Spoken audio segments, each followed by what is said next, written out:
mitos. Mitos del cine, historias del cine. Hoy vamos a hablar de Twilight Zone, la dimensión desconocida. La película. La película, ¿no? Aquella célebre serie de Rod Serling que tuvo aire entre el 59 y el 64, sino de la remake o readaptación, modernización que llevaron adelante Steven Spielberg y John Landis en 1983. La dimensión desconocida, que termina teniendo una historia muy trágica.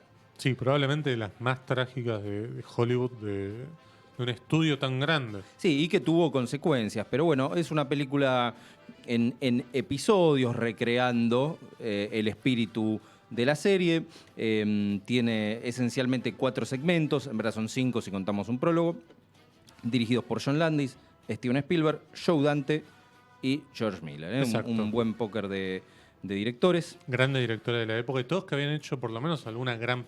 Bueno, Spielberg ni hablar, pero Joe Dante ya había hecho Piranha, creo, ¿no? Claro, sí. George Miller ya había hecho las de Mad Max, por ejemplo. Sí, y John Landis, bueno, por lo menos un hombre lobo suelto en... No, un hombre lobo en Londres, ¿era? Hombre lobo americano. Hombre lobo americano. Pero ¿verdad? en inglés es un hombre lobo americano en Londres. Exacto. Ahí está, sí. Lo cierto es que el segmento de Landis también dirigió el prólogo y el primero de los episodios, que es el único, digamos, original o en parte original escrito para esta película, en tanto los otros son adaptaciones de episodios de la serie. Sí. Igual Landis también es como que toma elementos de 2 episodios y hacen algo un poquito nuevo. Burgess Meredith es quien oficia de presentador en la película. Estamos hablando de Mickey. Claro, en la saga de Rocky. O el pingüino para los que vieron la serie Batman de Adam West, los claro. 60, sí. Lo cierto es que la película es recordada mayormente por el grave incidente durante el rodaje que se cobró la vida del actor Vic Morrow y 2 niños. Vic Morrow, que estuvo en la serie de Combate, me parece. Sí, estuvo en Combate. Bien. De ahí era famoso. Estos 2 niños, además de perecer en el rodaje, estaban contratados ilegalmente. Sí. Sin ningún tipo de seguro, trabajando en horas nocturnas. Está prohibido trabajar en horarios nocturnos. Exacto, con Hollywood, poca supervisión. Es decir, está prohibido para los niños. Sí, está prohibido para los niños. Claro. Acá también, por ejemplo, los niños actores no pueden trabajar de noche. Pero bueno, lo cual, perdón, es lógico, digo. Sí, ¿no? sí, no, ni hablar. Sí, es explotación. Bueno, habrá que ver esas series de Cris Morena, ¿no? Que siempre estaban al límite en la cantidad de horas y ese tipo de cuestiones. Pero lo cierto es que durante la filmación del segmento de Landis, y es importante aclarar que solo Landis estaba a cargo de por lo menos de esa parte del rodaje y no Steven Spielberg. Sí. Se produce este incidente cuya investigación sobre los hechos duró años y nunca se encontró un culpable. ¿Hubo un juicio? Sí, hubo un juicio.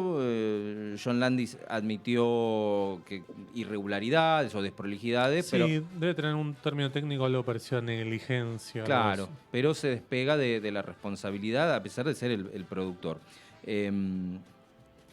Sentó un precedente importante este incidente en donde se implementaron más y mejores medidas de seguridad en los rodajes desde aquel entonces. La película, al ser así en episodios, es muy dispar en su calidad. Hay creo, excelentes segmentos a cargo de Joe Dante y Miller, que son los 2 últimos, y no tanto los de Landis y Spielberg, son bastante flojos. El de Spielberg para mí es el peor. Bueno, acá sucede lo siguiente. El incidente ocurre al principio del rodaje.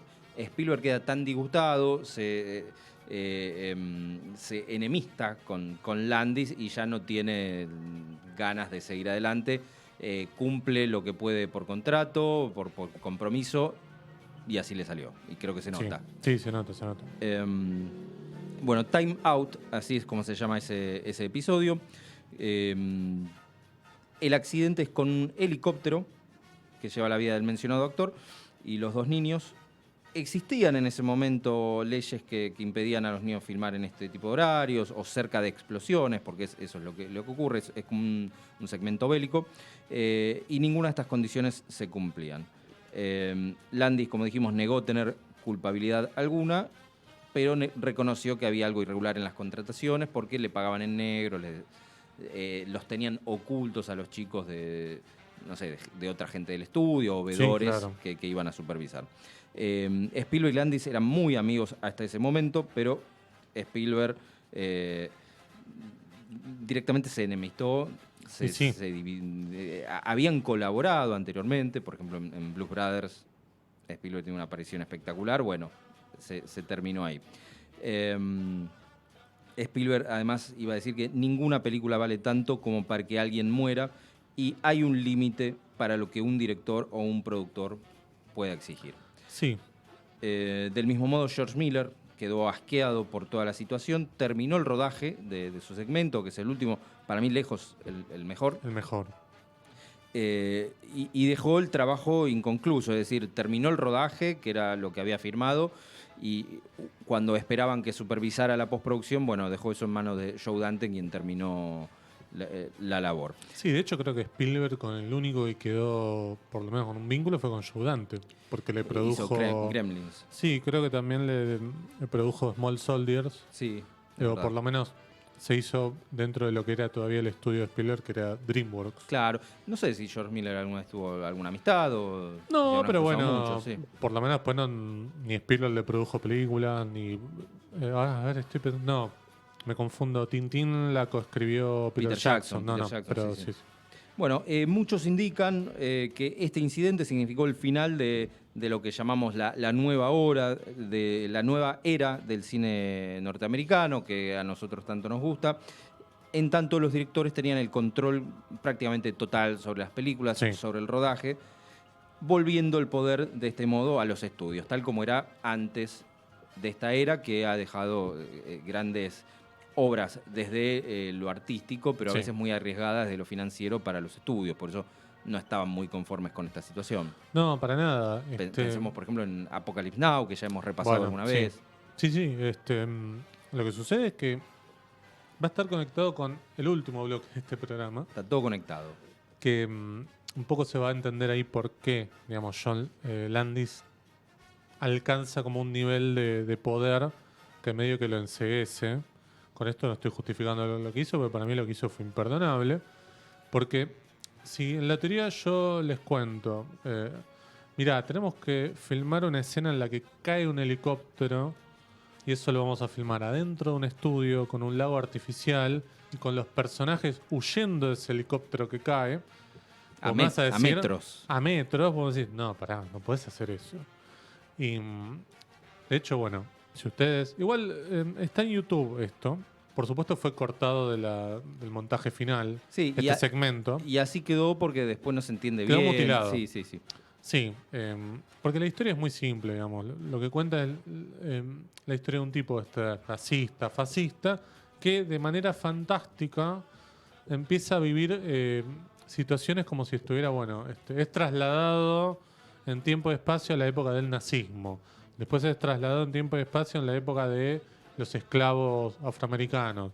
Y después es trasladado a la época de Vietnam, pero él como si fuera vietnamita y siendo perseguido por el ejército de Estados Unidos. Esa última parte es la que está cortada, porque es la parte en la que mueren el actor principal y mueren los dos niños decapitados.